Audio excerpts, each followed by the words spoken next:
കിഴക്കിന്റെ Calvary എന്നറിയപ്പെടുന്ന എഴുകുമ്പയിൽ കുരിശുമലയിൽ ദുഃഖവെള്ളി ആചരണത്തിന്റെ ഭാഗമായി നിരവധി വിശ്വാസികൾ മലകയറി. രാവിലെ 7 മണിക്ക് മലയടിവാരത്തുള്ള ടൗൺ കപ്പേളയിൽ നിന്നും ഇടുക്കി രൂപതാ മെത്രാൻ മാർ ജോൺ നെല്ലിക്കുന്നേൽ പിതാവിന്റെ നേതൃത്വത്തിൽ കുരിശിന്റെ വഴി പ്രാർത്ഥന ചൊല്ലി പരിഹാര പ്രദക്ഷിണമായി മലമുകളിൽ എത്തിച്ചേർന്നു.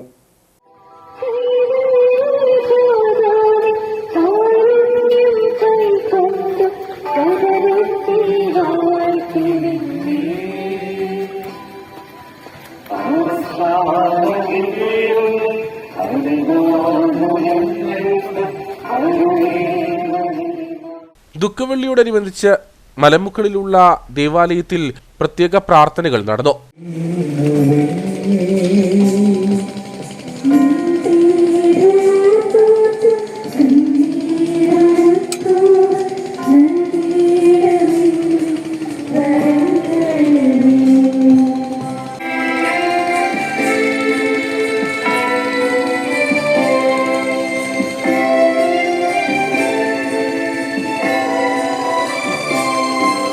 ഞങ്ങളുടെ പാപങ്ങൾ നിമിത്തം അങ്ങേ പ്രിയപുത്രൻ ആണികളാൽ തറയ്ക്കപ്പെടുകയും കുന്തത്താൽ കുത്തപ്പെടുകയും ചെയ്തു.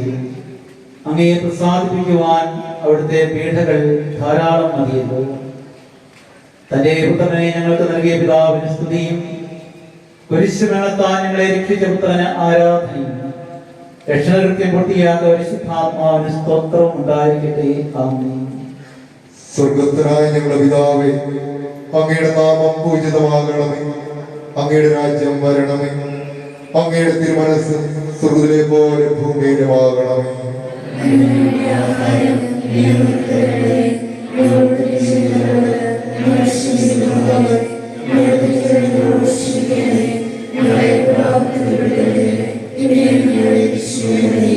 നന്മ നിറഞ്ഞ മറിയമേ സ്വസ്തി, കർത്താവ് അങ്ങയോടുകൂടെ സ്ത്രീകളിൽ അങ്ങ് അനുഗ്രഹിക്കപ്പെട്ടവളാകുന്നു.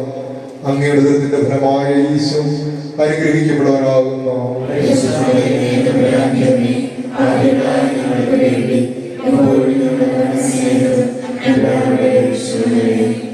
മലമുകളിലുള്ള തിരുക്കർമ്മങ്ങൾക്ക് എഴുകുമ്പയിൽ Kurisumala rector father Thomas Vattamala, assistant വികാരി father Libin Valliyamthadam, father Antony Palappulickal, father Amal Manimalakkunnil എന്നിവർ സഹകാർമ്മികരായിരുന്നു.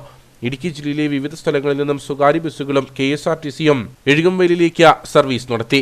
മല കയറിയെത്തുന്ന വിശ്വാസികൾക്കായി 2000 കിലോ അരിയുടെ കഞ്ഞിയും 1000 കിലോ മാങ്ങ അച്ചാറും ഒരുക്കിയിരുന്നു. കൂടാതെ കുടിവെള്ളവും വൈദ്യസഹായവും കുരിശുമല കമ്മിറ്റി ഭാരവാഹികൾ ഏർപ്പെടുത്തിയിരുന്നു.